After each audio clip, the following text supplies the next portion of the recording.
Hello, I'm Zai. Welcome back to Tokyo Necro. Just took a short break, ate some dinner with my dad, and here we are, back again. Last time we faced off against Olga, and Iria got kidnapped once again by Milgram and Pavlov. And yeah, last thing that Son saw was Etika being sliced by Mitsumi for unknown reasons, so let's see what happened in Etika's perspective, shall we?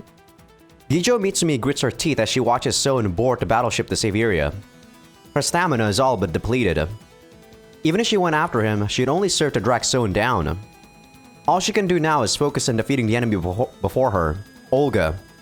Okay, so I thought this was Etika, but turns out this is Mitsumi's perspective. やるじゃねえか。いいわ。あなたどうしても欲しくなっちゃう。 Rabbit Punch and the Thermal Karambit dance. Etika and Olga are an equal match to one another, so a new combatant should tip the scales. 覚悟しろ。ロールシャ。ほら、これで2対1。 Mitsumi's vision wavers, but the incessant pain coursing through her shoulder keeps her tethered to reality. She can fight. She knows she can. 2対1。そうね。正確には私が2だけど。何を？そろそろ私のために働いてくれてもいいんじゃな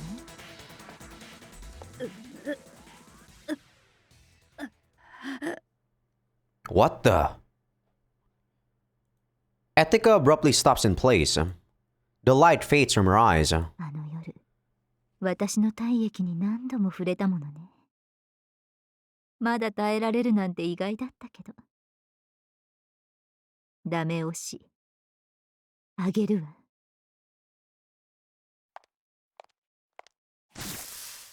Olga approaches Etika and thrusts the thermal karambit into her chest. なんだこれ。 Etika's flesh sizzles as the blade digs deeper. 傷口からナノマシンが体内に侵入する。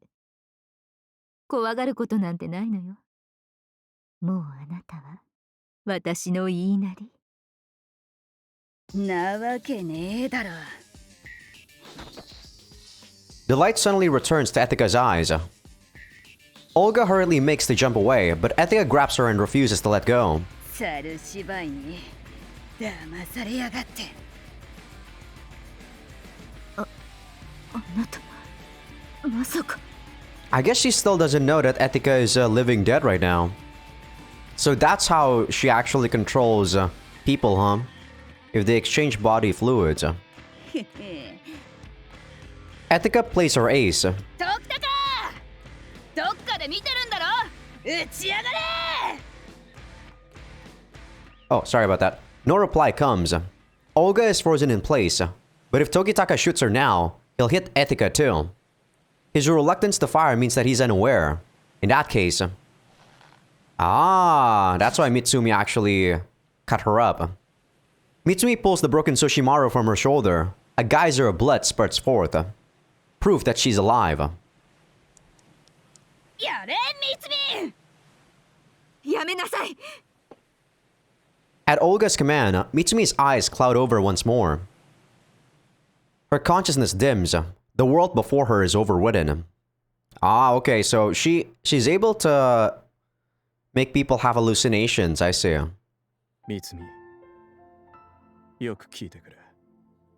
A shiver runs down her spine at the sound of that familiar voice. The person Etika is holding onto isn't Olga. It's Gijo Sumihiko, the man she couldn't protect. 僕は生きたい。頼む。殺さないでくれ。 I think, to be perfectly honest, I think only people that have a weak heart with faulty illusions and hallucinations, truth be told. His words have no effect. Real or not, it doesn't matter. Mitsumi's made her decision.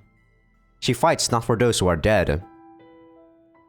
but for those who are still alive. Exactly. She drives Soshimaru into Etika's back with as much strength as she can muster. Resistance. It abates. More resistance. Thrust it all the way.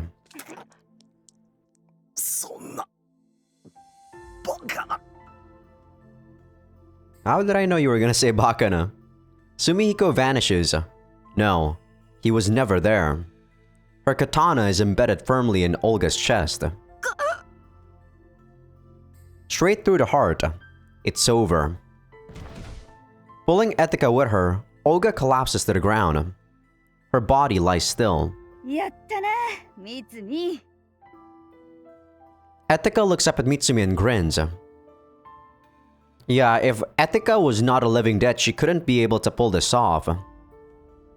And I guess Mitsumi would be under Olga's control, right? Soshimaru is sticking straight through her, but there's not a hint of pain in her expression. She's not just putting on a brave face. She truly feels no pain. Etika reaches to her back and draws the katana out. She rises steadily to her feet, turning her eyes to the battleship out in the bay. It's too far out to catch up with it now.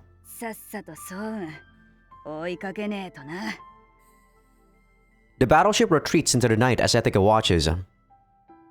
Mitsumi's eyes, however, are on the dusky red blood seeping from Etika's chest. She's all too familiar with that color.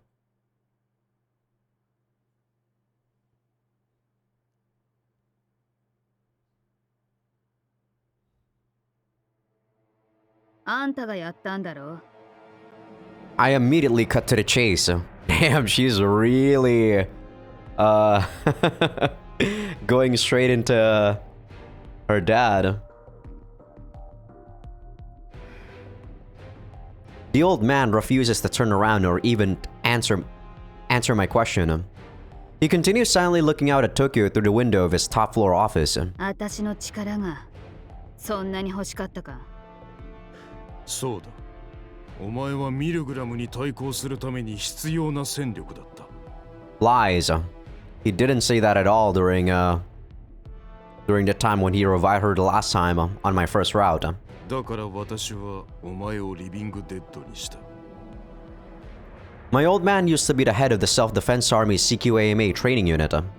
He's often mentioned as a leading figure in perfecting the X-Brain, but he likely did plenty of research into the field of necromancy too, as a way to study how best to combat the living dead.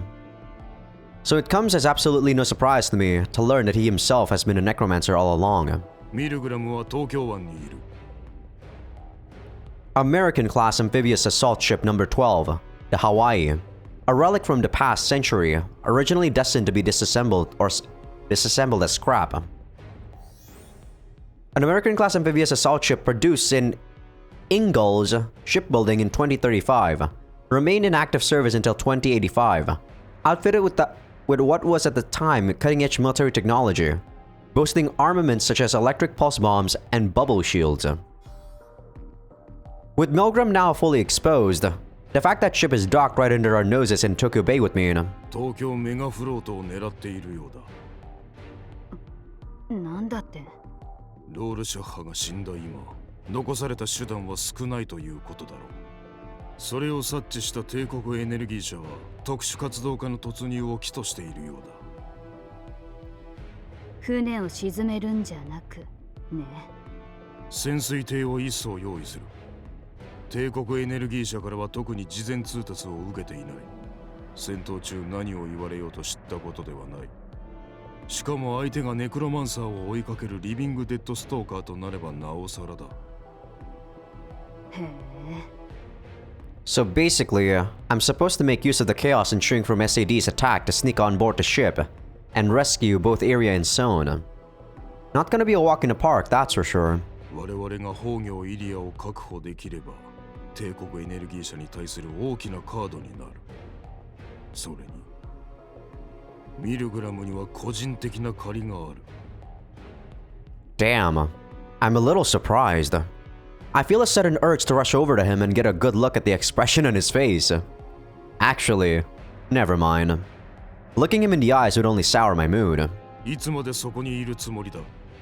You know, I'm surprised even though he reanimate Ethica, he's not giving her any orders, right? Even though he's supposedly his master, or her master. 行動しろ。へいへい。ほいじゃま、調整よろしく。I give him a wave and turn to leave the room. Ever since his rise to the rank of Major General, Kibanohara Hokoyasu has been known as a firm and dedicated opponent of the energy elites. Even within the military police, he's had plenty of heated run-ins with political moderates who have no qualms about bending over backwards to curry favor with the Empire Energy Corp. Hell, I very much doubt the mission he's just given me has been unanimously approved by his peers.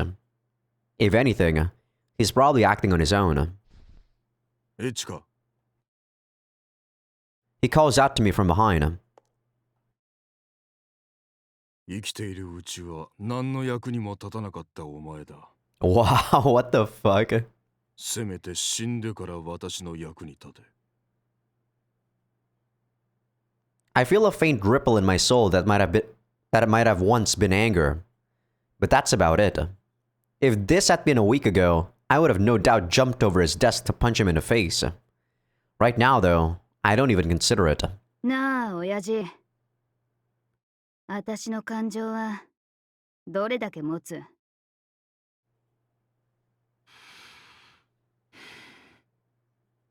His silence speaks volumes. Not much longer then. With nothing else to say to him, I silently make my way out of the room.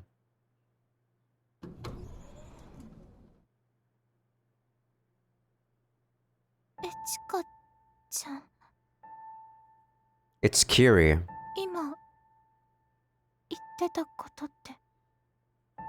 Looks like she overheard us. ごめん。 I can't look her in the eye. Regardless of what I say here, I know I'll just end up regretting it. And yet, I end up making excuses anyway. 別にさ、隠すつもりはなかったんだ。本当だよ。でも、気づいたのもついこの前で。だから話すタイミングが。She hugs me. What's important now is maintaining my distance. Over the next few days, I'm gonna slowly wither away and die. After a while, I'll no longer be able to feel any pain or sadness. So in that sense, I'll be fine. But Kiri won't. My dying is enough pain for her to deal with. She doesn't need any more. キリね、ダメだよ。全然ダメじゃないよ。違うんだ、キリね。私はもう昔の私じゃなくなってる。キリ姉の匂いももう感じなくなっちゃってる。だから嘘つき。 The way she whispers into my ear sends a shiver down my spine. It'd be easier to just let go of my emotions and become nothing more than a walking corpse. But somehow, I can't bring myself to do that. More than anything else, I just want to stay by Kiri's side. 嬉しいの。わかるよ。エチカちゃんのことは誰よりもよく知ってるんだから。でもお願い。エチカちゃん、今はこうしていさせて。お願い。 She's right. I nearly did something that would have gone against everything I believe in. Everything I am. Okay.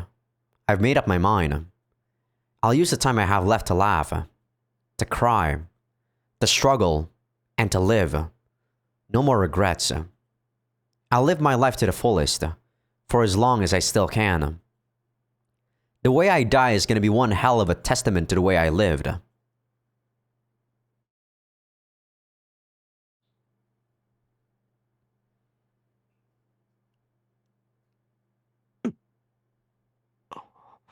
This is actually the first time we've become prisoners of war. This will be interesting. The first thing I feel is the biting cold against my skin. It threatens to freeze me to my very core. My muscles ache, and so does every single joint in my body. I do my best to keep my eyes open and prevent myself from falling asleep.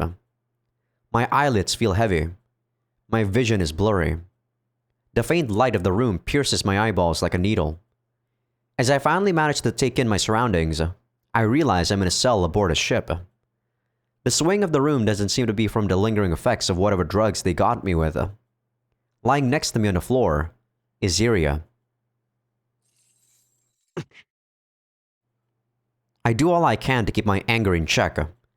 Seething emotions can often serve as the fuel that helps people overcome pain, but I mustn't allow them to completely overwhelm me. I have a duty to keep her safe. Iria's limbs are bound by stun cuffs. They've also put a blackout color on her. My arms are similarly tied up above my head, and I can feel a distinct pressure against my neck. Looks like they did the same thing to the both of us. I inhale a deep breath and attempt to recall everything that's led up to this. I chased after Iria and jumped aboard the ship that was docked in the fortress's port. Milgram knocked me out with some type of drug and... that's odd. Why did they go out of their way to tie me up? Why not just kill me on the spot? I recall the last thing I saw before passing out. It was the distant silhouette of my loyal partner at the docks of the fortress, as she was being impaled by Mitsumi's sword. As the blade pierced through both Olga and Etika, I clearly saw the color of the blood that sprayed forth from Relator's wound. It was dusky red. The kind only those injected with Lemurs have. The blood of a living dead. These past few days, I've noticed Etika acting somewhat strange, but I never made the connection that she had died. Even now, I half doubt what I saw. But if she really was killed, it likely happened at the Ikebukuro CPC. So yeah, everything past this point is probably new stuff. I assume that, like I said, like the last two routes we did, there's a common route in when Son is alive. So Mitsumi being captured by Olga and stuff like that probably happened. And we being summoned to the fortress. Etika and I went our separate ways, and she ended up having to fight that flying high-five. That's probably when she... 起きたか。ミルグラム! Seeing him walk into the cell, all calm and composed, makes my blood boil. Etika died because of him. She's been turned into a living dead. お前、よくも。まだそんな気力が残っていたか。さすが長岡武之の息子だ。That name again. He's not even talking to me. All he sees is my father. なぜ殺さない？私はお前の力を高く評価している。端的に言おう。私はお前の力が欲しい。The hell? なるほど。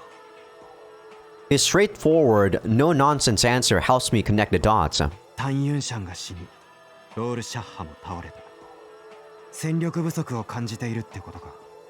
お前はどうやら評価を誤っているらしい。仮に彼らが生きていたとしても、私はお前を勧誘した。ぜひスーサイドワナビズに加わってほしい。No go, bro. I got Iria to protect him. 死んでもお断りだ。I spit my answer back at him without any hesitation. There's no way I'd ever accept his proposal. 宝行イリアがどうなってもいいのか。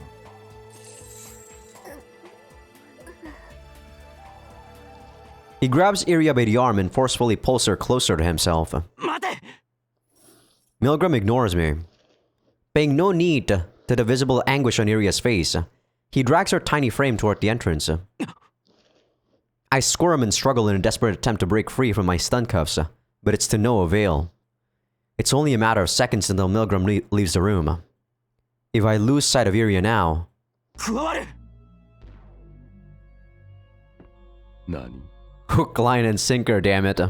イリアを助けるためなら仕方ない。僕はスーサイドワナビズに加わる。ほう。Milgram's eyes widen in surprise. けど、その前に一つだけ聞かせてくれ。なんだんなんだ聞こえないぞ。Looking mildly puzzled, Milgram draws closer to me, and that's exactly what I've been waiting for. I spit in Milgram's direction. His face is too far away. My spittle ends up landing on his anti-armor suit. これはなんだ。本気で僕が仲間になるとでも。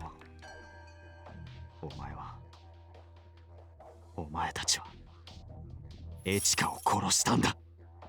怒っているのか。人間らしくなったものだ。A barely perceptible tinge of satisfaction appears to color Milgram's face. Maybe it's just my eyes playing tricks on me. He once again turns to leave the cell. 聞き分けが良くなるまで相手をしてもらおう。相手？ Who's this? Hearing that voice makes the blood freeze in my veins. I begin to question my very sanity. It's a voice I know all too well. As Milgram leaves, another man steps into the cell in his place. Huh? 久しぶりだな、そう。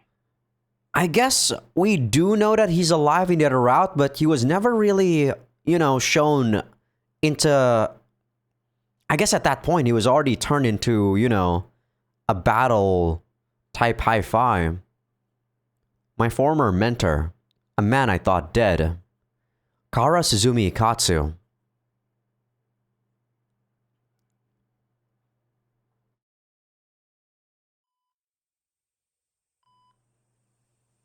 After explaining everything to Ryoko on the phone, I came here to the hospital for a checkup. My wounds have all been patched up, and I'm doing reasonably well. I mean, aside from the fact that I'm dead. Gotta hand it to this undead body though. I wouldn't have survived getting skewered by Soshimaru without it. And while we're in the topic of making good use of my new body, I'm also planning to undergo a bit of an upgrade, so to speak.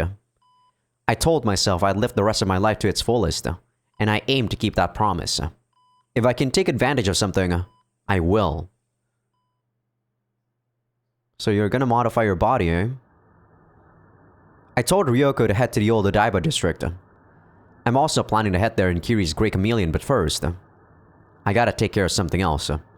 キリね、ちょっと寄り道してもらっていい？うん、いいよ。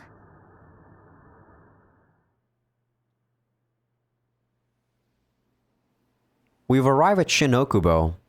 Aside from hunting the living dead for work, there's only one other reason I'd ever come here. ちょっと待っててね。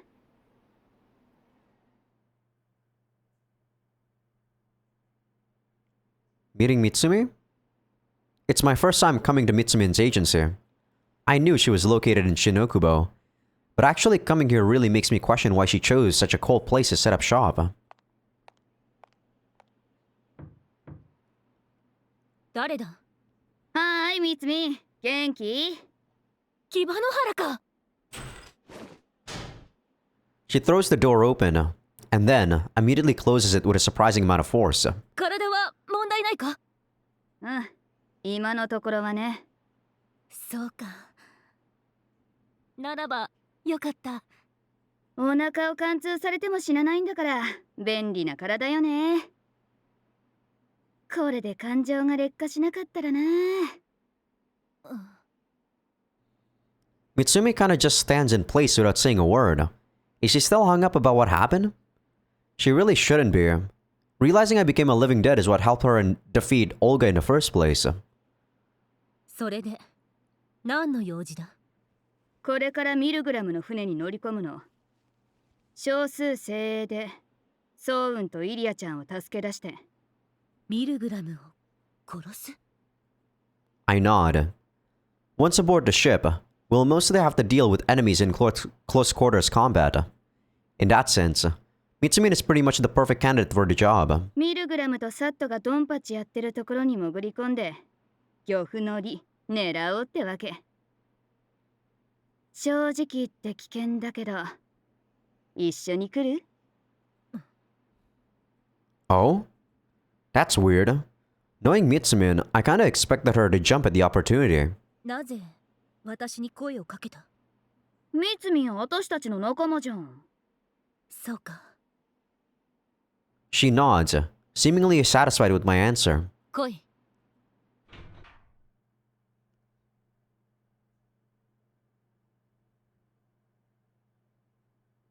What's this all about? Is what I'm about to ask, but Mitsumin immediately grabs my arm and pulls me into the building. Oh man, don't tell me things are about to get hot and steamy in here. Yeah, right. Like that'd happen. What does happen is Mitsumin staring at me from up close. そのまま。 She slowly reaches for my cheeks. Hold up a sec. Are we really going straight to third base? This really isn't the time or the place. And this is coming from me. Besides, Kiri's waiting outside. And Mitsumin has sewn. 化粧をしてやる。お化粧？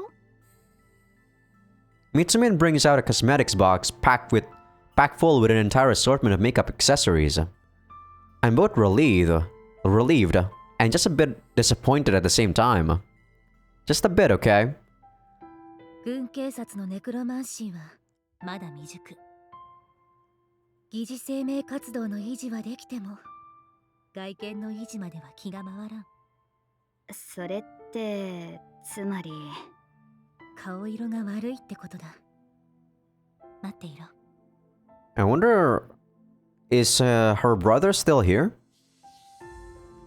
She starts applying the makeup. It feels odd in a way. Huh, she's surprisingly good at this.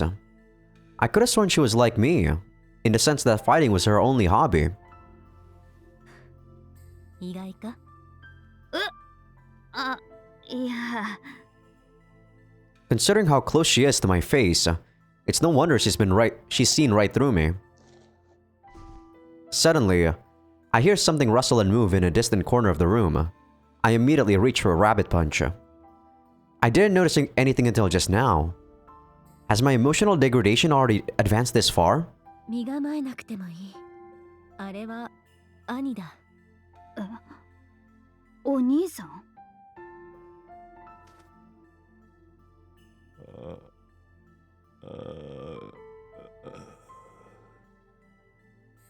Gijo Sumihiko shambles toward us from behind a partitioning screen in the back of the room.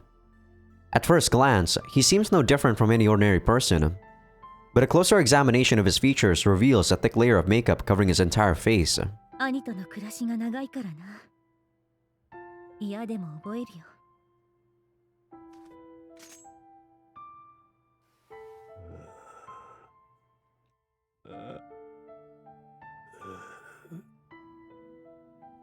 Sumihiko takes a sword from the corner of the room and begins practicing a form. Unfortunately, his dull, unfocused movements, owing in large part to his advanced state of undeath, make it difficult to find any genuine beauty in his technique. 兄は生前、アドタイ流の師範代だった。型を行うのは生前の習慣で、今でも時々思い出したように行うんだ。そうか。こうやって化粧をしていると、兄は時々微笑むように見える。3年も経てば、感情なんて完璧に消えてしまう。兄に感情なんて残っているはずもない。分かっているんだ。でも。 She freezes up. I can hear her voice tremble. I gently take her hand to my own. こないだはごめん。私言い過ぎた。いや、お主の言う通りだ。私はもう未来に向き合わねばならん。 I feel a sudden urge to hold her close. She wasn't just fighting hordes of living dead out on the streets. She's also been waging an internal war against her own doubts and insecurities. In the end, I refrain from hugging her. It's not my place to do that, especially now that I'm dead. The job belongs to the living, soon to be precise.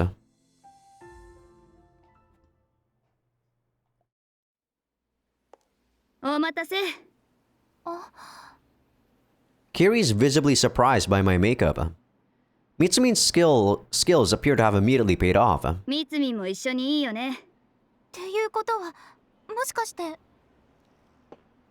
ああ、話は聞いた。私も行く。 Kiri doesn't seem surprised by Mitsumi's declaration. She likely expected this to happen. 本当にいいんですね。二言はない。どうか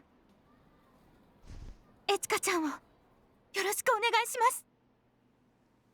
Kiri proceeds to bow her head to Mitsumi about as deep as she can.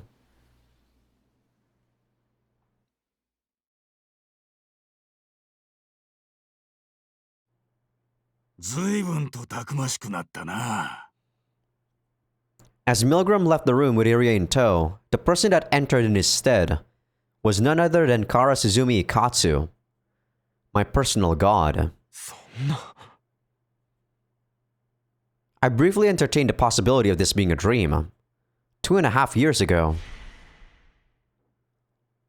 I fought to save Gijo Mitsumi at the foot of the Tokyo radio tower. That was the day Ikatsu died. He was set upon by necromancers while traveling in his vehicle and ended up getting poisoned by them. Despite his Herculean strength and unmatched physique, not even Ikatsu could survive the lethal dose of poison gas they so brazenly used on him. After the incident, he received a military funeral. I can still vividly recall the deafening roar of the 2 artillery shots they fired off in his honor. Ryoko's face was a mask of dry tears and bitter grief. Togitaka trembled with indignation and regret.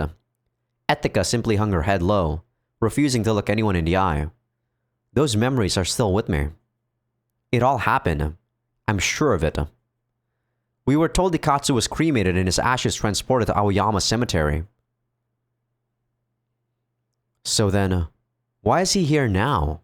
信じられないか？信じさせてやろう。I can see his muscles bulge as he grabs the blackout collar around my neck.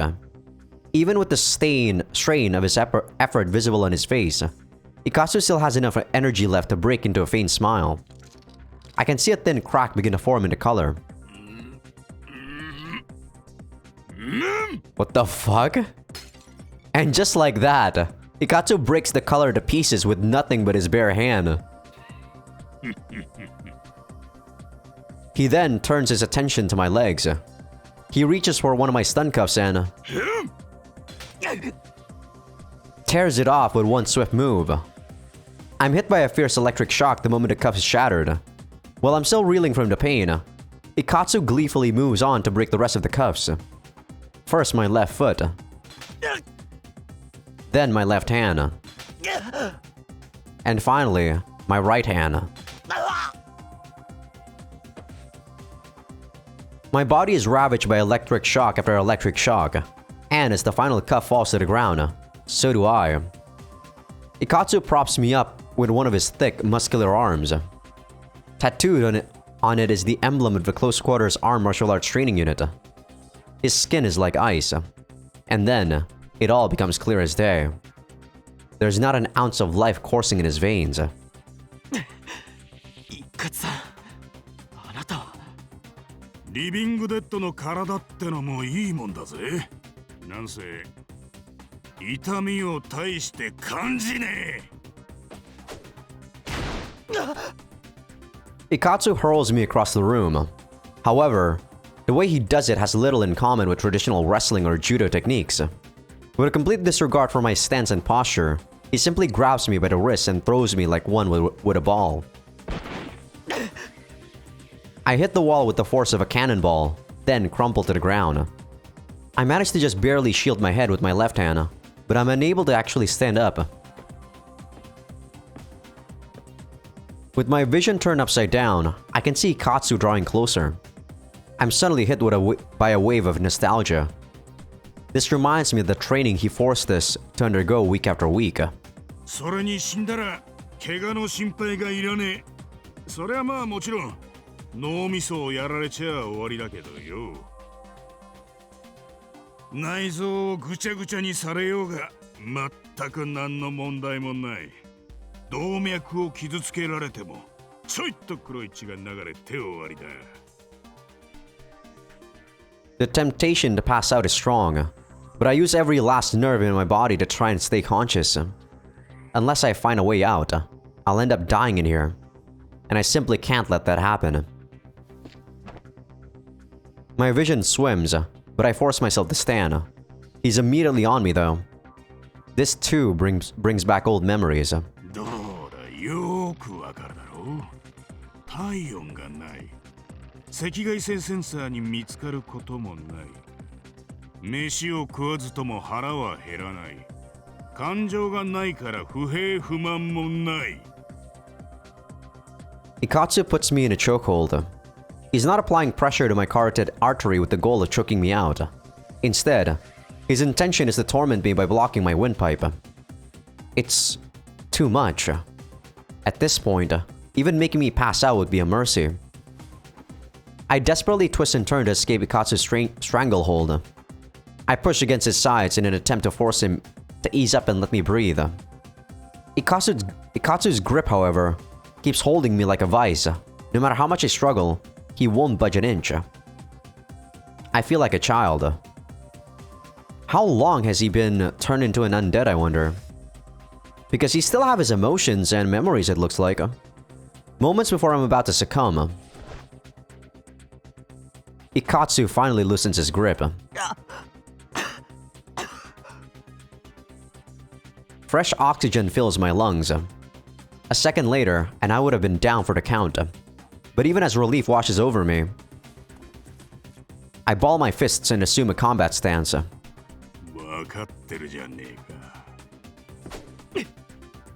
Followed by that brief show of admiration, Ikatsu launches his fist at me. I duck out of its way, but he doesn't let up one bit. He throws punch after punch, kick after kick. I do my best to evade each of them. He moves considerably faster than what you'd expect from someone with his hulking frame. Every consecutive punch he throws comes at me with the speed and power of a runaway train. My consciousness begins to waver. I have to focus, concentrate only on dodging. I evade his fists, legs, and elbows, even his head at times. I tap into everything I've learned from Ikatsu while he was still alive, as well as the skills I've cultivated over the past 2.5 years. But he's simply too fast. I block Ikatsu's body blow with my elbow, even as my brain screams at me that it's a bad idea. I thought that you're supposed to be losing reflexes once you become a freaking undead. What's wrong with this guy? My body makes an audible crunch as his attack sends me crashing into the wall. He then immediately picks me up, throws me to the ground, and puts me in an arm lock.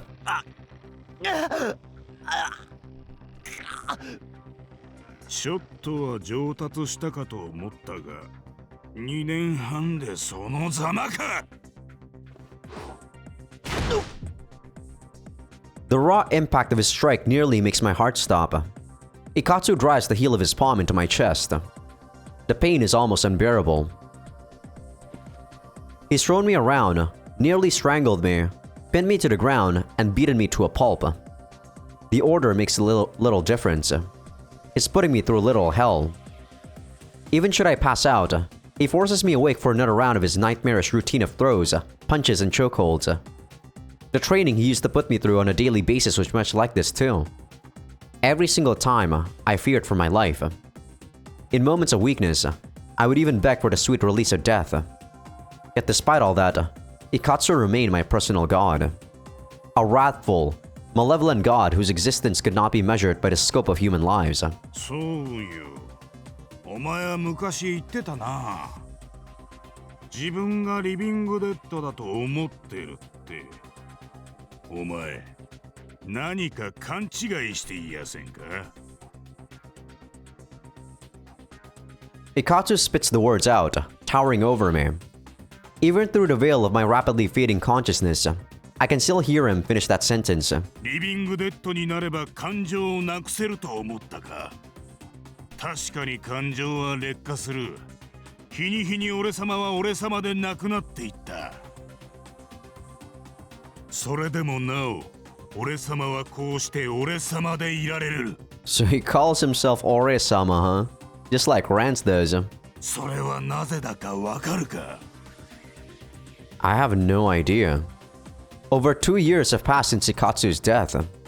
If he really is a living dead as he claims, his emotions should have faded a long time ago. So how can he still seemingly retain his humanity? それはな、そう。 Even as my consciousness begins to fade, I can still faintly hear the prideful, booming echo of his voice. 俺様が持つ人類最強の愛のおかげだ。 What are you talking about?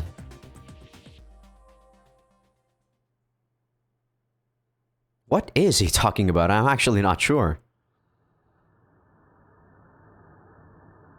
We're heading for the old Odaiba district in a Grey Chameleon. Sitting next to me are Kiri and Mitsumin. なんかさ、このスリーショットって斬新？確かにそうかも。 Kiri's duties include overseeing living dead stalkers, so I'm sure she's actually spoken to Mitsumin before. But still... 前から疑問だったんだが、お主らは姉妹ではないのか？ Oh, right. Mitsumin doesn't know much about our history. なんて説明したらいいんだろう。姉妹みたいなものかな。 When I was still alive, I wanted us to be a couple. But I never voiced those feelings. Not once. Because I was serious about it. And unloading all that on Kiri would have only put her in a difficult spot. 私、小さい頃にお母さんを亡くしてね。それで、お母さんの知り合いだった木場野原少将に引き取られたの。そこで会ったのがエチカちゃん。血はつながってないけど、姉妹同然に育って、今でも仲良しってわけ。そうだったのか。 Still have no idea who your dad is, though, Kiri. She talks about our relationship like a thing of the past. My senses may have dulled, but the tinge of pain I feel in my heart is all too real. Mitsumin falls into a deep silence. Maybe she's thinking about her brother. We continue down the road. Soon enough, we spot a glimpse of the sea to our right. The winter cold is particularly fierce out here at Tokyo Bay. In the distance looms the Tokyo Megafloat, emitting a faint green light. そうだ、ミツミ。これ使う？ん？これは I hand her a thermal karambit, the very same knife Olga wielded against us. I felt like it'd come in handy, so I kinda just helped myself to it. 小子丸、まだ直してる途中でしょ？うん。 Soshimaru's blade was broken in one of her earlier battles, and it still hasn't been fully repaired. The technology behind the advanced swordsmith program that was used to forge it has long since been lost to the ages, meaning that any attempts at repairing the blade will require quite a bit of time and effort. Sue is currently doing her best to try and fix it, alongside Son's damaged X-Brain. うん、別の武器があるならいいけど。いや、これがいい。 As Mitsumin grips the hilt, the blade of the thermal karambit lights up in faint crimson.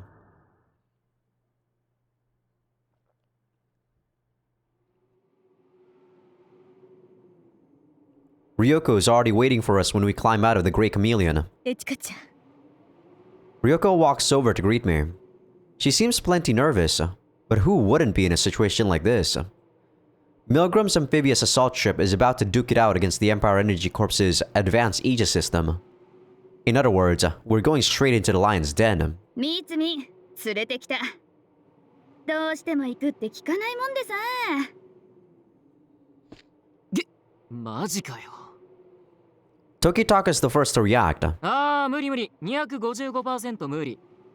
こいつと一緒に密閉空間にいるとかありえないから。Needless to say, the second to react is Mitsumin. この非常時にそんなこと言ってる場合ではなかろう。それじゃあ聞くけどな。今までの嫌いっぷりは時と場合によっちゃ無視できるくらい甘い覚悟のものだったのか？バカな、そんなはずはなかろう。ってことでお前、降りろ。はあ、貴様何様だ。降りるなら貴様の方だろ。なんで俺が？唐瀬住聖使者追跡事務所と義城聖使者追跡事務所は協力関係を結んだが、その時の条件を覚えているか？ミルグラムにとどめを刺すのはこの義城三海だ。強襲揚陸艦にはミルグラムが乗り込んでいる可能性が高い。ならば私が行くのが道理だろ。 Mitsumi's made her case, and it's rock solid if you ask me. In response, まあ、そうだな。 Tokitaka concedes almost immediately. 確かに、三海の言う通りだ。ここはお前に任せることにする。いいのか？もともと船は4人乗りだ。帰りに2人乗せて帰るなら、行きは2人で定員だ。Naturally, Tokitaka was also one of the candidates to be on the team. But his specialty is long-range support, not close-quarters encounters. Go out for a while and come home shorn. I think that was the expression. I've never heard of that expression. If we're gonna bring along someone, it might as well be the one who's an expert in melee combat. That's why I wanted to stop by Mitsumi's place before coming here. Tokitaka realized that as well, and decided to bow out with grace. For some reason, he's really good at knowing his place when it comes to stuff like this. 言っておくが、おじけづいたわけじゃないぞ。単純に成功確率の問題だ。ああ、わかってる。できるだけのサポートはするわ。Ryoko can handle herself in a fight better than most, but there's still no way we'd ever bring her right into the heart of the enemy's lair. The same goes for Kiri. エチカちゃん、無事に帰ってきてね。もちろん。 I'm not going on that ship to die. I'm gonna live my life to the fullest, for as long as I still can. And I've got absolutely no intention of making Kiri cry.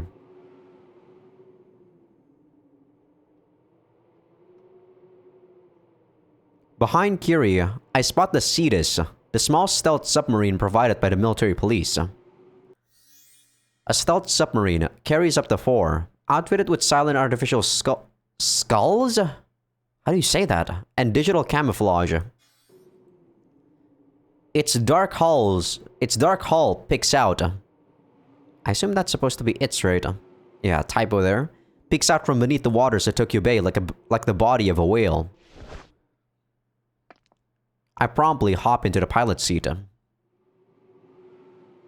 みつみ、どうしたの？ああ、いや。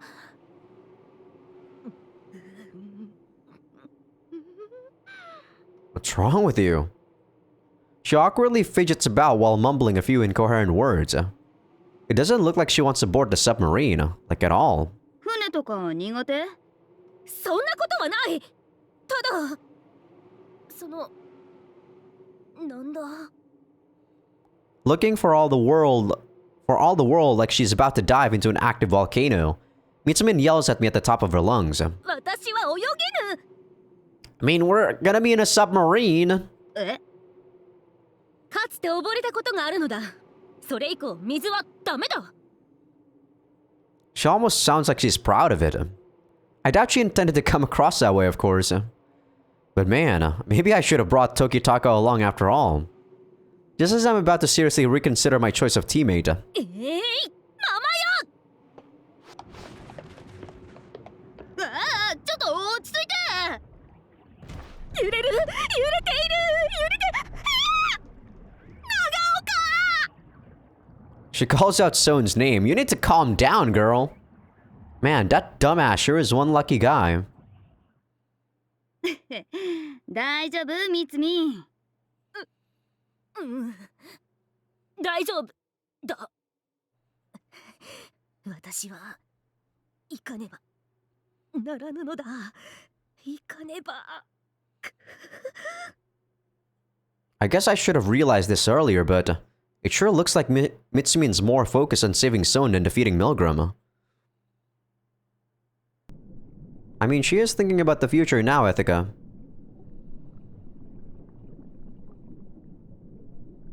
The central hot zone prevents the formation of large ice flows in Tokyo Bay. Only small, fragmented pieces litter the surface of the water. Our submarine drifts through the blue depths unobstructed. Its stealth function seems to be doing its job too. Milgram ship has yet to pick up on our presence. The bottom of the sea is ominously quiet. You could say it's the calm before the storm. The sewage that's been dumped into Tokyo Bay over the years doesn't exactly do wonders for its visibility either. No wonder I'm feeling so antsy.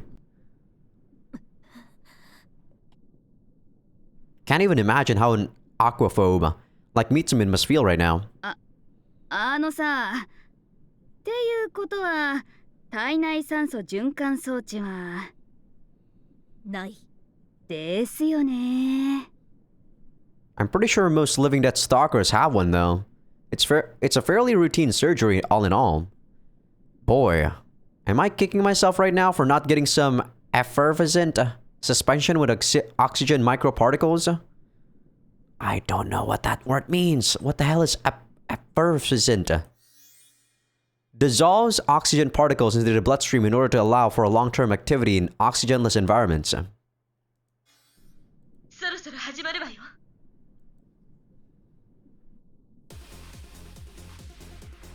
We get a transmission from Ryoko, alongside some video footage. Did we just hijack a feed from the Empire Energy Corp? Seems like it. We can see that a mobile armored vehicle is getting deployed at the port of Yokosuka near the edge of Tokyo Bay. It's an area that's mostly been abandoned to snow and decay following the war. Their armor plating, which boasts the signature green and white of Empire Energy, comes equipped with electromagnetic railguns. 電磁レールガン If Son or Tokitaka were here, I'm sure they'd be able to give a more detailed explanation. Alas, the person I'm paired with right now... You good? みつみ大丈夫みつみんなんだ God, she's hopeless. I direct my gaze at the screen, back at the screen. There's a bunch of flying bird-like things, several water boats, and even a couple of those whatchamacallits that swim like manta rays. If I had my X-Brain turned on, it would probably dump a whole bunch of info on me, which frankly, sounds like a major pain in the ass. Someone else can handle the jargon-heavy exposition. I bet Tokitaka would start reading out all the numerical specs of these things like the goddamn nerd he is. As I'm busy imagining that, the suicide wannabes launch their counterattack. I can see a whole bunch of missiles being shot out from the ship. Are those intelligent cluster bombs? They break off into several pieces, causing one explosion after another. We first see a flash of light blot out the screen, and then comes a delayed impact. Delayed impact, there we go. Mitsumin shrieks like a terrified schoolgirl. The glass of the submarine shakes, but I'm pretty sure something like this isn't enough to actually break it. On the screen, we see the effects of that attack just now. It got more than half their units, but there's still plenty more to keep analyzing the enemy. An army of mobile armored vehicles line up at the shores of the Megafloat before promptly beginning their attack. They're accompanied by battery cars that supply them with electricity. The shots they fire soar through the air toward the amphibious assault ship at mind-boggling speeds. The Hawaii attempts to intercept the attack with... what's it called again? A bubble shield? Yeah, I think that's it. An active defense system employing airbag technology deploys a shield within 10 microseconds and nullifies enemy attacks with a directional explosion. Utilizes millimeter wave radar and IR sensors. It senses enemy attacks and immediately deploys an airbag-like barrier for protection. It doesn't prove all that effective though. The Empire Energy Corp lands more than a few successful hits on Hawaii. Is that how you're supposed to say Hawaii, by the way? Or is it just Hawaii? The electromagnetic railguns are nothing if not accurate, destroying the ship's weapons and propulsion systems with calculated precision. As a result, the Hawaii is rendered virtually defenseless. Which is all fine and good, but aren't they overdoing it a little? I feel like when I say Hawaii, it's so weird. Hawaii, right? I think it's just Hawaii. They aren't planning to actually sink it, right? Damn, I'm getting a little worried over here.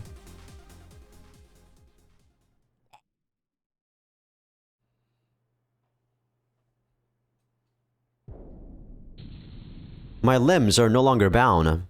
The only thing preventing my escape is a single electronically locked door. But I'm not moving an inch. My body feels heavy. I can't even stand up.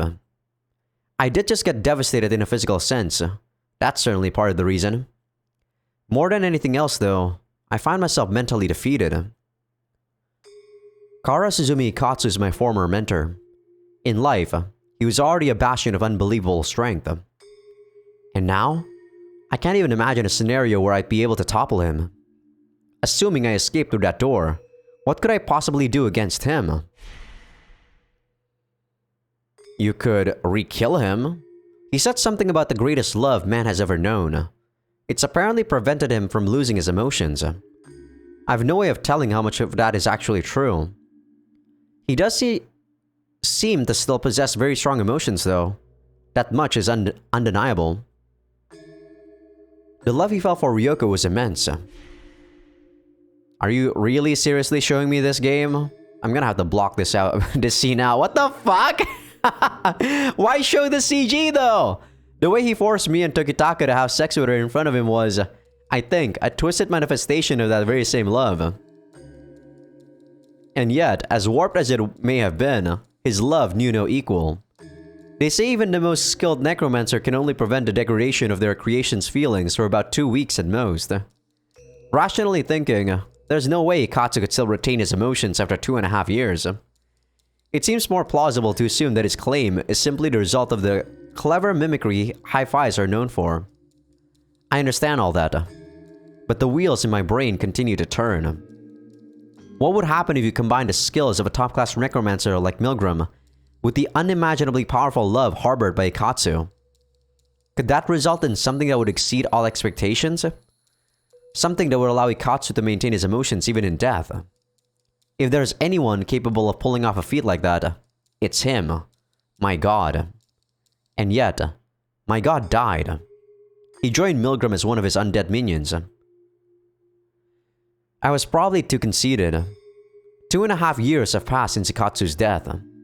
The helpless rookie I used to be grew up to become one of the most prominent living dead stalkers in Tokyo. I didn't expect it to be easy, but I was confident I could finally give Ikatsu an even match. And yet, here I am now, broken in both body and spirit. I need to rescue Iria and get off this ship. I have to make it back home alive. But do I really have the strength to accomplish all that? There's no use second-guessing yourself, Son. An ear-splitting explosion roars out, making me almost believe that the entire room has been blown open. The impact sends a violent tremor through the ship, causing me to slide across the floor. Who's doing this? The members of the Karasuzumi agency may be skilled, but not even the combined power of 20 of Tokitaka's rifles could cause an explosion of this caliber. Is it the military police then? Unlikely. They only have their vultures, and don't generally possess any weaponry that could inflict this level of damage to a battleship. There's only one possibility left.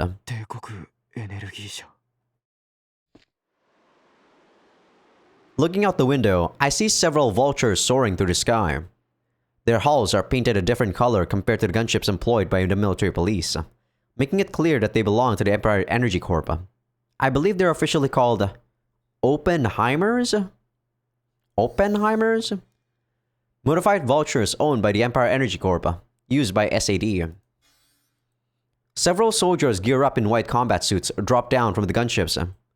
There's about 50 of them all in all. They're wearing reinforced combat suits over their already augmented bodies, allowing them to safely drop down even from a 200-meter height. I'm actually already feeling it, by the way. This is only the third episode that I recorded today, and I'm already feeling it in my throat. Like I said, the way this game actually cut costs is actually in the dialogue. There's way too much narration. So I feel like I'm talking a lot more than I do when I play stuff like rants and stuff like that. Even though rants, like, is not voice, there's also still a lot of dialogue between the characters, right? So there would be moments in time where I would be just voicing out Rance' dialogue, and his dialogue is usually not like insane amount of text. They land on the deck of the ship without the use of any ropes or parachutes. I think this is something that I can only hate about the game because I'm actually voice acting it. If I were just a normal player not voice acting this, I probably wouldn't care. Because my reading speed is actually pretty fast too. I look away from the window. To my luck, that earlier attack damaged the interior of the ship. It disabled the electronic lock of my cell, giving me a clear path of escape. Should I leave though? I don't have my X-Brain. My real eliminators have been taken, and the micro-portable printer no longer works. Exploring the ship with no gear while there's a battle going on doesn't sound like the wisest of decisions. The assault team of the Empire Energy Corp has begun its sweep of the area. This is my chance. I shouldn't waste it. There's no time to hesitate. I have to do this. That's what I keep telling myself. Ignoring my unfavorable odds, I dash for the exit and leave the cell behind me. I suddenly run into a lo-fi wielding a Tokarev handgun. You look like a Dachi, my dude.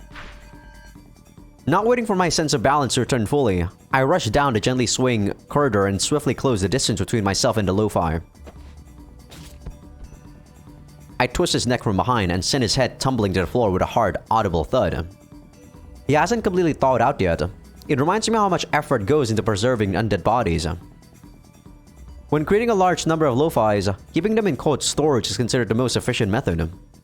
Milgram must have kept a whole army of them on this ship. If the entire ship is this cold, that means the place is crawling with the living dead. I used the Tokarev I took from the earlier lo-fi to repel the incoming horde of ghouls. My first shot misses, but the second hits one of the shoulder. The third one's a headshot, but immediately afterwards, my barrel gets jammed. Cheap piece of crap. Wow, someone is actually showing emotions. I quickly pull down the slide to try and get the used shell casing out. But the next lo-fi is faster. He slashes at me with a knife, which I deflect with a kick. This doesn't stop him though, as he desperately tries to latch onto my arm. Using his momentum against him, I hurl the lo-fi aside like a sack of potatoes. The next corpse to rush into the corridor ends up grabbing my leg. Lo-fis possess little to no intelligence, but what they lack in cunning, they make up for in raw physical strength. His rotting fingers nearly rip apart from the sheer pressure of his own vice-like grip. I kick him in the head and free my ankle, but the other lo-fi I hurled aside earlier comes back with renewed vigor, once again throwing himself at me. Yeah, see, like, if this was a normal visual novel, they wouldn't be giving me as much text to actually voice out. More and more living dead arrive. They multiply faster than I can take them out. This is exactly the kind of situation no stalker ever wants to find himself in. Unfortunately, it still happens all too often. At times like these, I can't just focus on the enemy immediately in front of me. The trick is not to look for a way to defeat your foes. Instead, search for a way not to be defeated yourself. Efficiency is key. Precise and well-coordinated actions for the sake of carving open the path to survival. This philosophy is what constitutes the very core of anti-living dead warfare, and I myself have overcome many a life-threatening situation through abiding by it. Alongside my X-Brain. A sudden wave of fear assails my senses. I feel almost like someone who's just realized he's stark naked in the middle of a crowded street. Have I really been picking the most efficient course of action? One lo-fi has grabbed onto my leg, another has my arm in its grip. I'm shoved to the ground, and can feel the weight of countless dead bodies as they keep piling on top of me. All I can do is struggle and squirm around as more and more undead faces continue to fill my vision. My bulletproof vest should be able to withstand some of the pressure, but without my X-Brain, my face is completely exposed and defenseless. I twist my torso to the side just in time to avoid a rusty knife that a lo-fi brings down on me. Even as I do this, I receive several blows to my chest, left knee, right shoulder, and temple. The magnetic liquid armor covering my body is slowly being torn apart. With all the lo-fis piling on top of me, it becomes difficult to even breathe. It's overwhelming. At this rate, if I don't find a way out, I'll... Suddenly, I feel something wet and gooey against my cheeks. What I witness next is like something out of a nightmare. A half-rotten eyeball falls out of its socket as the decaying flesh around it melts and drips down like tears. And it's not just one lo-fi either. All the living dead on top of me start literally dissolving one by one. What in the world is going on? They must be using the scavenger. Surrounded by a puddle of rancid, liquefied flesh, I finally struggle to my feet. It's the SAD. A group of soldiers covered in white combat armor move through the area, exterminating lo-fis in a swift and orderly fashion.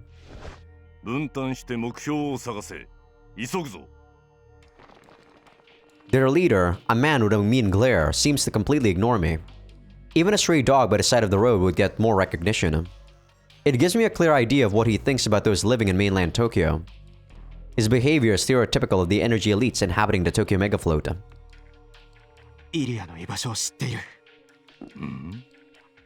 The moment I address him, the man stops in his tracks.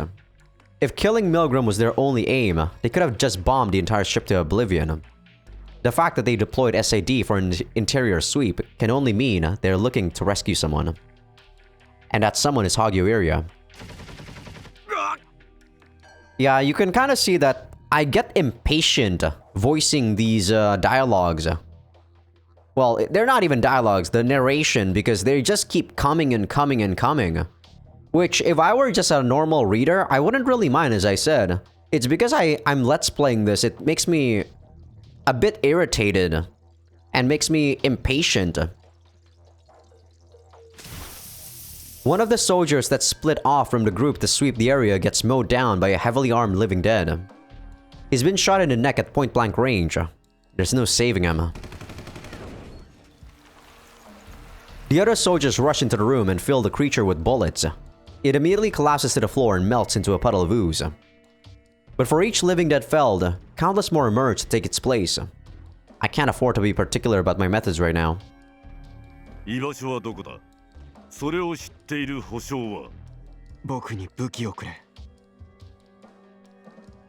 I can't accomplish my objective on my own.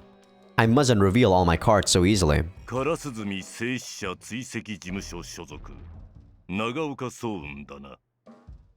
I nod in affirmation. Considering the amount of living dead on the ship, Milgram likely had some plans of his own. SAD too probably wants this mission over and done with as soon as possible. I don't feel entirely comfortable working with the same people that kept Iria locked up at the Ikebukuro CPC, but they're my only option now, and beggars can't be choosers.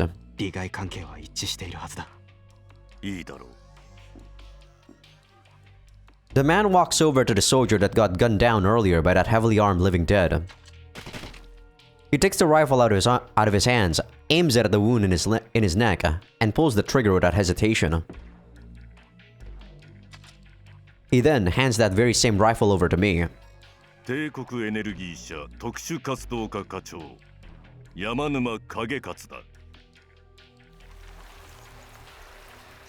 By the time Yamanuma finishes introducing himself, his former subordinate has already dissolved into a pool of blood and gooey flesh.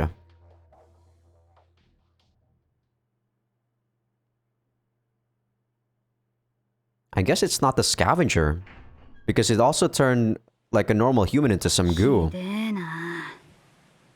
After mooring our submarine, both Mitsumin and I step onto the deck of the Hawaii.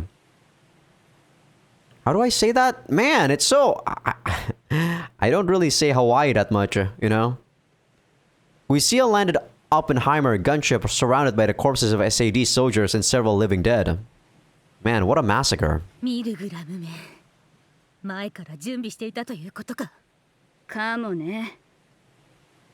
I have no personal beef with SAD, but it's gonna be a pain if they find us here. If we want to get this thing over with as quickly as possible, I can't be stubborn about using my X-Brain. じゃあ楽しいお仕事行きますか。 In the distance, I spot a lowered elevator leading to the aircraft hangar. Looks like a prime way to infiltrate the ship. We quickly make our way across the deck while keeping our heads low, then jump down the gaping shaft.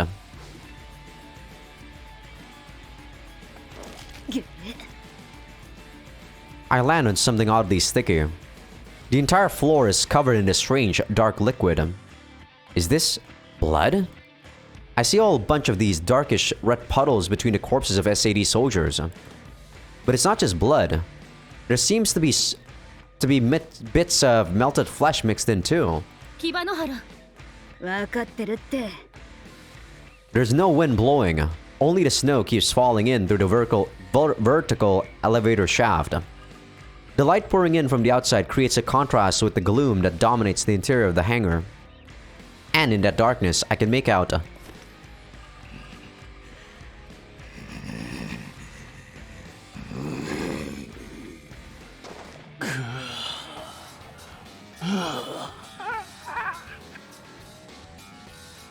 an entire horde of the living dead, closing in on us from all angles. 準備運動にはもってこいだ。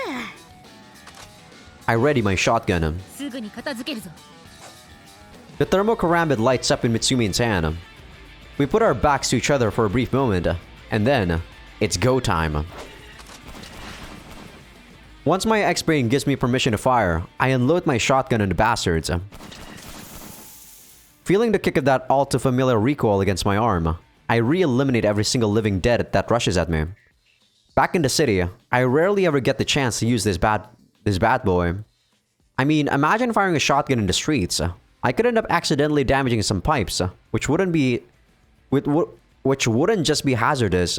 They'd also hit me with a hefty fine. In here, though, I can go totally apeshit with this thing. A girl's gotta appreciate the small things in life, you know? Or at least I should. But for some reason, I'm just not feeling this.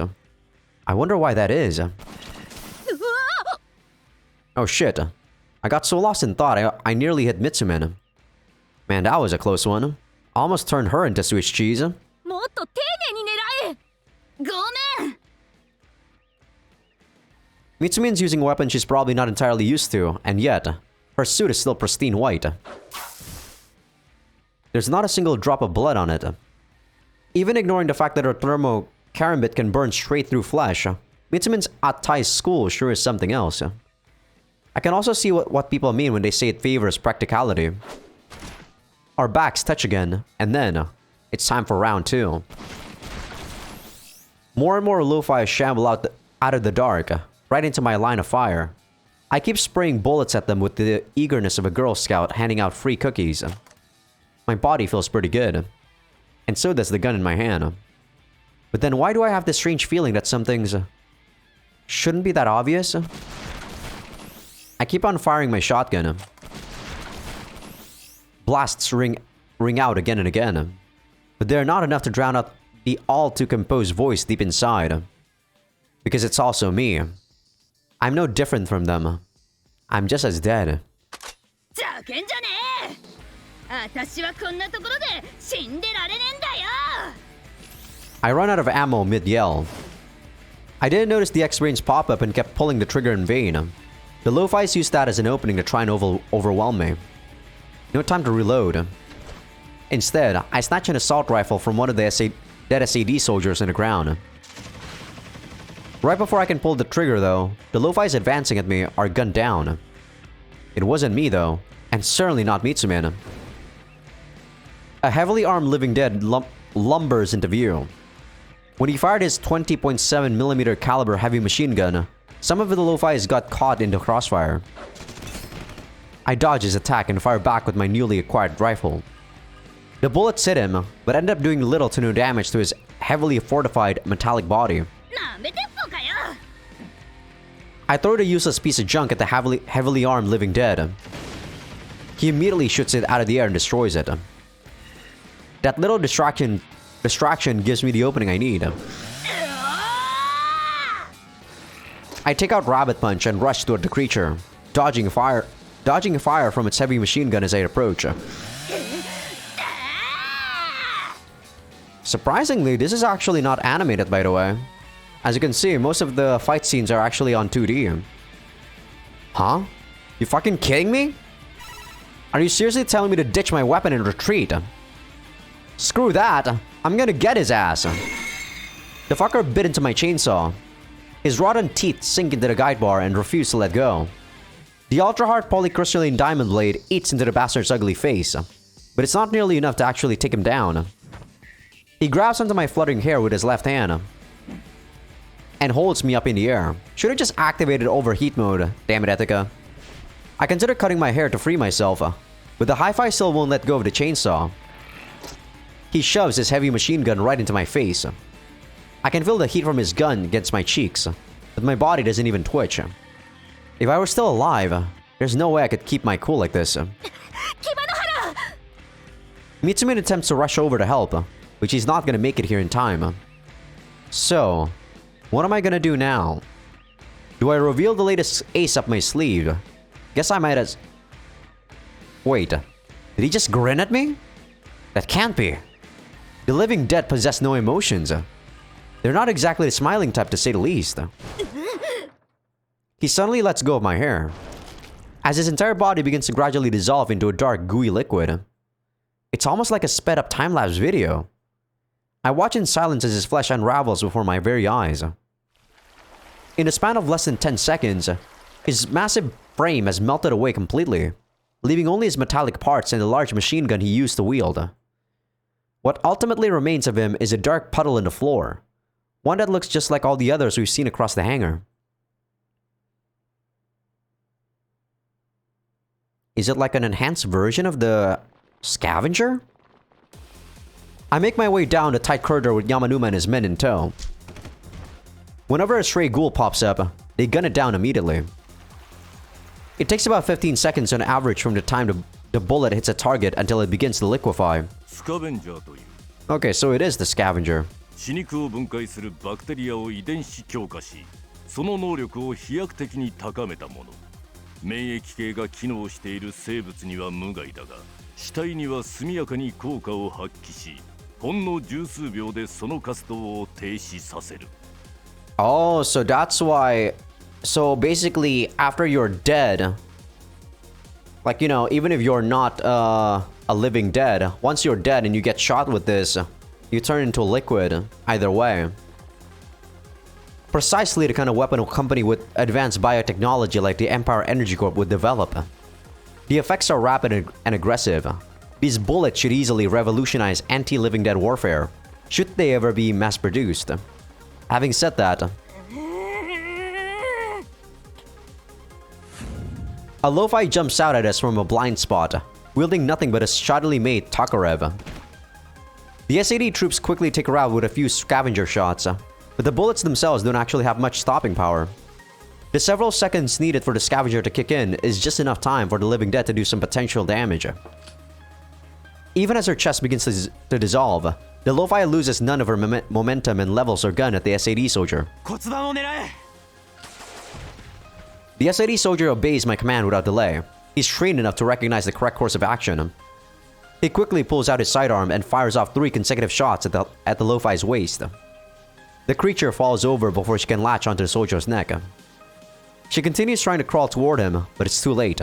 The scavenger kicks in and her entire body melts away. リビングデッドは生物学上の常識を覆した。でも、物理の常識を覆したわけじゃない。骨盤を打ち抜かれれば当然、力学的に自分の体を支えることができなくなる。なるほど。Yamanuma makes a grim nod. The SAD unit may be composed of a handpicked group of well-trained professionals, but their expression in live combat against the living dead is probably lacking at best. No doubt there are plenty of things I could teach them. It's not easy entrusting yourself to a complete stranger in a battlefield, especially when lives are at stake. On the other hand, even the smallest wavering of trust can lead to a delay in decision-making.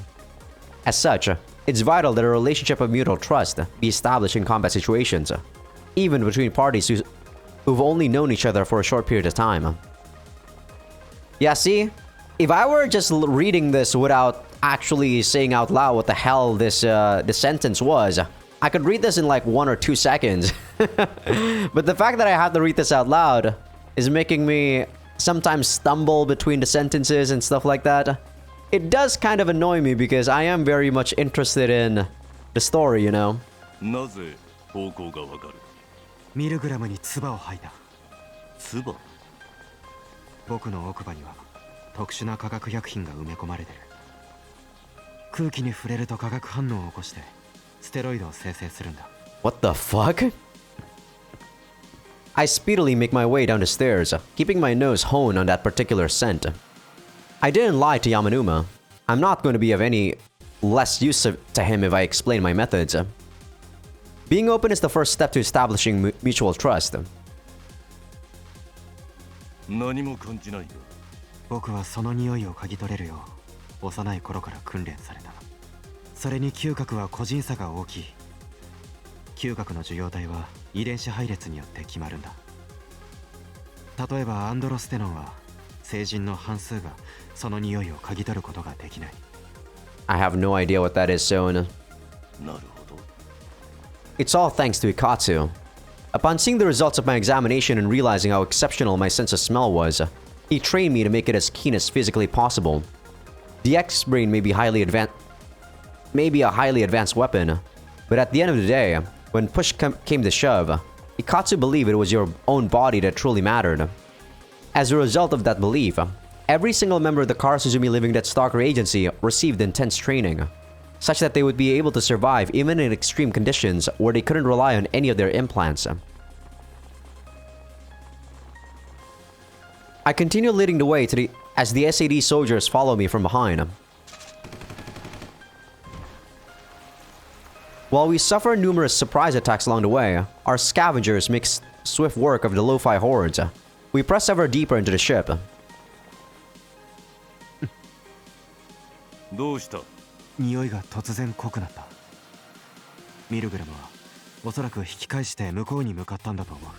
王行イリアの救出が優先だ。救出後は強襲揚陸艦への再攻撃を予定している。I see. They're planning to bury Milgram along with the ship. A bold move, befitting of the Empire Energy Corp. They could have easily killed Milgram anytime they wished. The reason they didn't is simple. Rescuing Hagio area is that important to them. I might as well ask Yamanuma about it. なぜそこまでしてイリアを狙う？東京リバースプロジェクトのためだ。His answer is quick and to the point. 人類が氷河期を跳ねのけ、再び繁栄への道を歩むため、王行イリアの協力がどうしても必要だ。その東京リバースプロジェクトとは？それになぜイリアが関係する？なぜイリアは？ Yamanuma answers before I can even finish the question. 池袋 CPC の件は公表準備が進んでいる。CEO ソフィア河原崎は当時実情を知らなかった。東京リバースプロジェクトの内容説明とともにそれを明らかにするつもりだ。本当に？信頼するもしないもお前たちの自由だ。Yamanuma stares into my eyes while maintaining a rigid poker face. I take a good, careful look at his face. Ethica's feminine intuition might have come in handy here, but sadly, I possess nothing of the sort. それは感情的な依頼か？行動経済学の産物だ。Mutual cooperation will result in the most beneficial outcome. An understandable way of thinking. After giving Yamanuma a curt nod, I point out the door that the scent has led me to. Yamanuma orders his men to destroy the electronic lock, which they do, quite loudly in fact. Once the door is open, we make our way inside.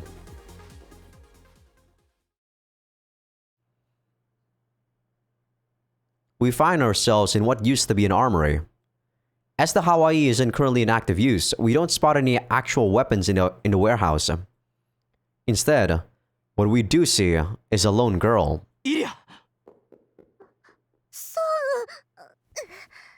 Sorry about that, Iria. She tries to stand up despite her limbs being bound. I help her stand and allow the SAD soldiers that file into the room to remove the shackles from her arms and neck.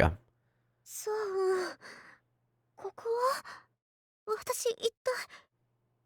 説明は後だ。今は外に。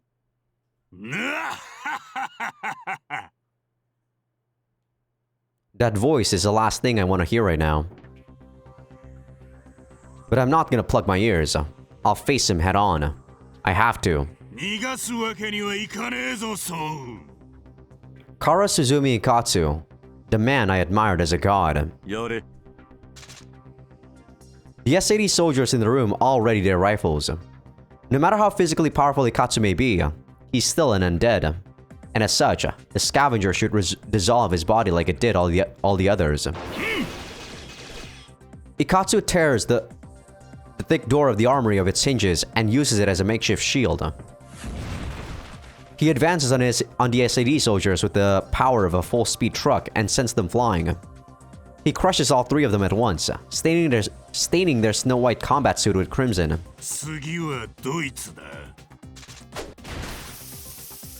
Visibly panicked, the S-80 soldier next to me aims his rifle at my former mentor, but ends up having his skull smashed in by the heavy door that Ikatsu so effortlessly wields with only one hand. Iria averts her gaze as the gruesome massacre unfolds before her. Even in life, Ikatsu was a warrior to be reckoned with. In death, he has now become more fearsome than ever before. The remaining S-80 troops hurriedly open fire at him, but Ikatsu dodges every single one of their bullets with agility unbefitting his heavy, towering frame. I watch as Yamanuma's men are slaughtered one after the other. I take a deep breath and still my resolve. Yamanuma. He can tell when I'm about to propose. Out of everyone in this room, I have the most experience when it comes to fighting Ikatsu. What's more, allowing Iria to safely escape is our topmost priority. In other words, our interests are currently aligned. Iria addresses me fearfully. Her voice tears into my heart. I want to go with her. I really do. But that's simply not an option right now. 先に行っててくれ。そんな。やっと会えたのに。絶対に追いつくから。約束する。I make sure not to turn back. It would only weaken my resolve. And make it plain to see that not even I am confident in my own success. そう。行くぞ。Yamanuma grabs Iria by the hand and starts pulling her away. Covering for their leader, the remaining S-80 troops begin their retreat as well. Ikatsu and I are the only ones left in the armory. A hollow, foreboding stillness hangs over the room. さて、邪魔者もいなくなったし、目いっぱいやろうじゃねえか。よろしくお願いします。I check my equipment. Including a spare magazine, I have a total of 40 scavenger bullets left, and no X-brain to help me. Including the time I'll need to escape, I'm looking at an upper limit of 4 minutes. Once I land a shot, I'll just have to hold out for another 15 seconds. That about sums up the rules for this fight. Still. Can I really pull it off? I feel a drop of sweat trickle down my back.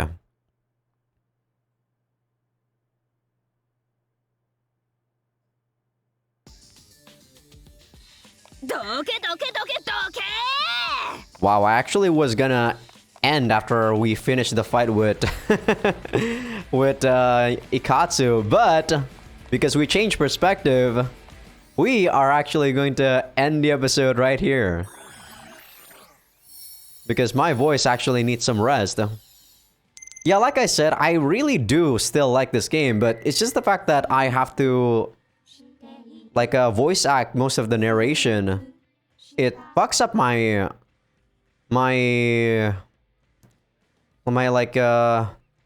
it drives me into impatience basically, right? And because of my impatience, sometimes I force out my voice to speak as fast as it can, which also makes me sometimes not say the words correctly too. But yeah, like I said, if you guys were just playing this game by yourself, this wouldn't be too much of an issue. It's just because I'm Let's Playing it. And I don't really mind doing the Let's Plays. It's just that the game is actually good enough that I'm impatient doing it. Oh, damn it. I just need to be a lot more patient and try to voice act a lot more naturally, basically. But I feel like we might actually be near the end of this route. At least I think. I'm not too sure. But it seems to be like approaching the climax, right? After we beat up Ikatsu, we're probably gonna face off against Milgram. And I think that's about it because there's no one left. Pavlov, but Mitsumi might be facing off against him. But alright, as I said, I'm going to be taking a short break and we will be recording for one more session. And yeah, hope you guys enjoyed the episode. Give this video a like if you guys like it. Sub if you guys haven't. Patreon will be getting these episodes early access and with everything uncensored. Even though there's not many H scenes in this game. Though there are some weird like CGs here and there. But yeah, not many H scenes though. Which I do like.